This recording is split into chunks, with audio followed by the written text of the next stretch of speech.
My royal nemesis episode 12। Hindi recap episode 12 की शुरुआत होती है ग्वांगनम और जी ह्यो से। जी ह्यो का मूड बहुत खराब है क्योंकि उसका चीटिंग एक्स अब किसी और के साथ खुश है। वो इतनी ज्यादा पी लेती है कि उसकी हालत संभलना मुश्किल हो जाता है और मजबूरी में ग्वांगनम को उसका ख्याल रखना पड़ता है। दोनों की नोक-झोंक देखने में काफी मजेदार लगती है। दूसरी तरफ सेगे कंग को अपने घर ले आता है ताकि वो उसका ध्यान रख सके। लेकिन कांग के दिमाग में एक ही सवाल चल रहा होता है। उसे बार बार सियोरी की पुरानी यादें क्यों आ रही हैं? क्या उसके शरीर में असली सियोरी की सोल वापस आने वाली है? इसी बीच फॉर्च्यून टेलर गुम को फिर से अजीब विजन्स दिखाई देते हैं। वह जोसो टाइम की अपनी हुंशकल को देखती है।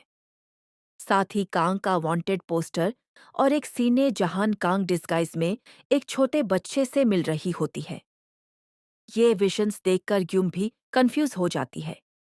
कंग को बायोजी की टेंशन होती है, लेकिन सेग ये सरप्राइजिंगली बिल्कुल शांत नजर आता है।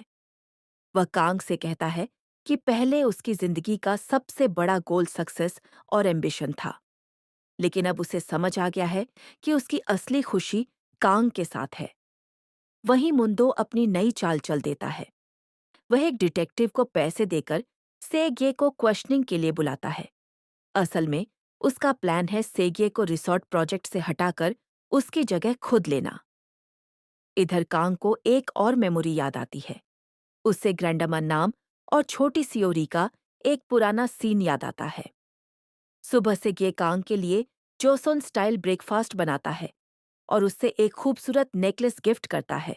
वो उनकी एक 100 डेज एनिवर्सरी को लेकर बहुत एक्साइटेड होता है, लेकिन कंग के दिल में डार छुपा होता है क्योंकि वो सच जानती है। जब सोन उससे घर छोड़ने जा रहा होता है, तब रेडियो पर न्यूज चलती है कि वह बैड ओमेन स्टार सिर्फ 2 हफ्ते में अर्थ की ऑर्बिट छोड़ देगा। ये सुनकर कांग और उदास हो जाती है। सन भी उसे बताता है कि से गाय की जिंदगी में खुशियां सिर्फ उसकी वजह से आई हैं। परेशान कंग फिर फॉर्चून टेलर ग्यूम के पास जाती है। गम यूस अपने विशंस के बारे में बताती है और दोनों सोचने लगते हैं कि क्या सेओरी की सोल सच में कैंग के बॉडी में है। अब बात करते हैं बायोजी फैमिली की। दालसू फाइनली कोमा से उठ जाता है, लेकिन उसकी 2 हफ्ते की मेमोरी गायब होती है। उसे लगता है मुंदो अब भी उसका सबसे लॉयल आदमी है।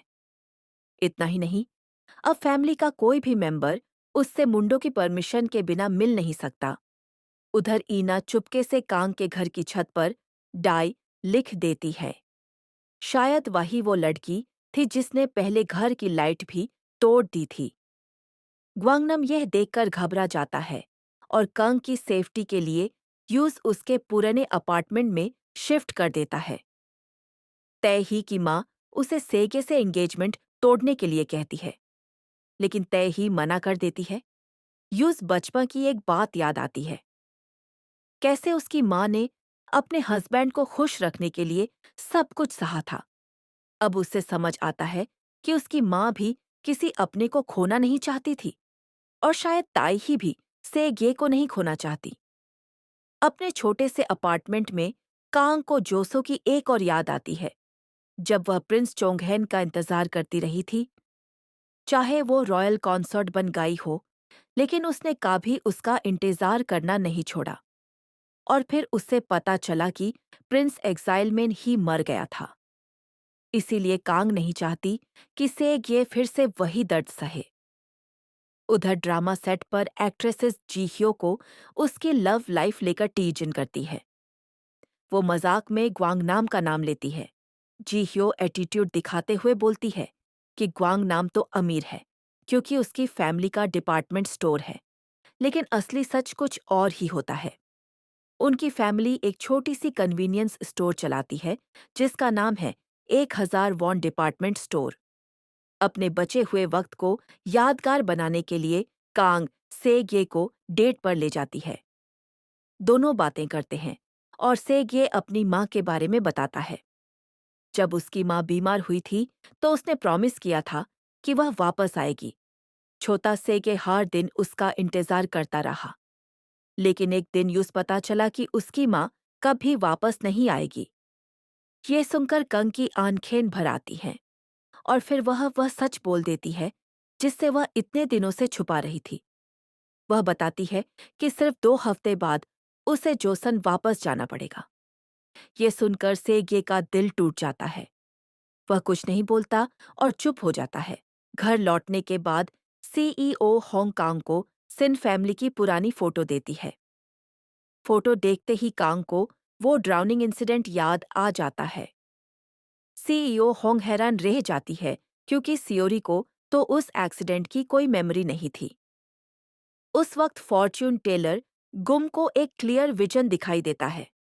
उस विजन में कांग जॉनसन में होती है और मॉडर्न स्टाइल में अपना इंट्रोडक्शन देती है। अब सब कुछ धीरे धीरे क्लियर होने लगता है। रिसॉर्ट मीटिंग में मुंदो एक और गंदी चाल चलता है। वो सबके सामने बोलता है कि से गाय ने ग्रैंडमा नाम का रेस्टोरेंट जबरदस्ती खरीदने की कोशिश की। से गाय गुस्से से भर जाता है। यूस पता चलता है कि रेस्टोरेंट रिसॉर्ट के लिए जरूरी भी नहीं है। वो मुंडो से नाम के लिए रिक्वेस्ट करता है, लेकिन मुंडो उसका मजाक उड़ा देता है। मीटिंग के बाद डालसू चुपके से डायरेक्टर जंग को पकड़ लेता है, जो मुंडो का स्पाई निकला।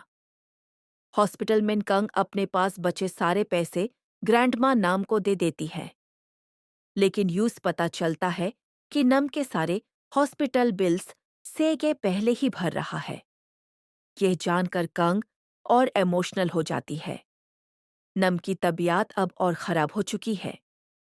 वो कंग से कहती है कि उस रेस्टोरेंट की कोई परवाह नहीं, उसने अपनी जिंदगी खुशी से जी ली है। लेकिन बात करते करते नाम एक पल के लिए कांग को पहचान नहीं पाती। दोनों की आंखों में आंसू आ जाते हैं। रेस्टोरेंट बंद करते वक्त कांग नेम की डायरी पढ़ती है।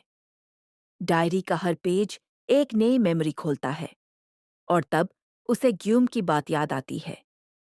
मेमोरीज हमेशा सोल से जुड़ी होती हैं। अगर कांग को सियोरी की यादें आ रही हैं, तो इसका मतलब वो सियोरी की मेमोरीज नहीं है, वो उसकी खुद की मेमोरीज हैं। और इसी पल कंग को जिंदगी का सबसे बड़ा सच पता चलता है। वो असली सियोरी है। उसकी सारी बचपन की यादें वापस आ जाती हैं। ग्रैंडमा नाम के साथ बिताए हुए हर पल उसकी आंखों के सामने आ जाते हैं। लेकिन इसी इमोशनल मोमेंट में मुंदो के भेजे हुए गुंडे डेमोलिशन टीम के साथ रेस्टोरेंट तोड़ने आ जाते हैं और उधर सेगे पूरी स्पीड में रेस्टोरेंट की तरफ भाग रहा होता है। क्या सेगे वक्त पर पहुंच पाएगा? क्या मुंदो का असली राज सामने आएगा? और क्या कांग यानी असली सियोरी जोसो वापस जाएगी? ये सब जानने के लिए मिलते हैं नेक्स्ट एपिसोड में। Thanks for watching. Like, share और चैनल को सब्सक्राइब करना मत भूलना।